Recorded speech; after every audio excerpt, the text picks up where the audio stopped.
Hi, it's Gab and Rosie, and we're reviewing Madagascar 3, Europe's Most Wanted, obviously the third installment of the popular animated family franchise, where the animals are still trying to get back to New York City, this time making their way across Europe on the run from an evil French animal control officer, and they hook up with a traveling circus. So there's some new characters thrown into the mix, and I have to say that was my favorite part.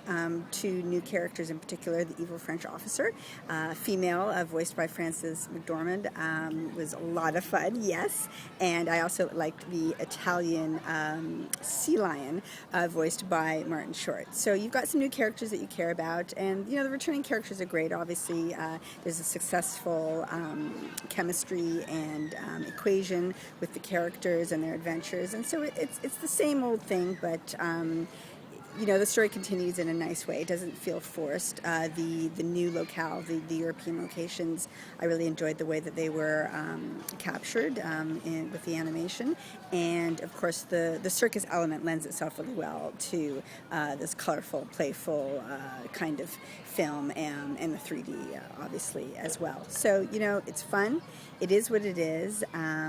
It's family friendly, and only 90 minutes long. Mwah, thank you very much. I approve of that. And what I like also is that it is what it is. As I said, it doesn't try to shove any kind of fancy subtext down your throat like some children's films try to sort of concoct this. They have this ulterior motive that supposedly is supposed to engage adults more.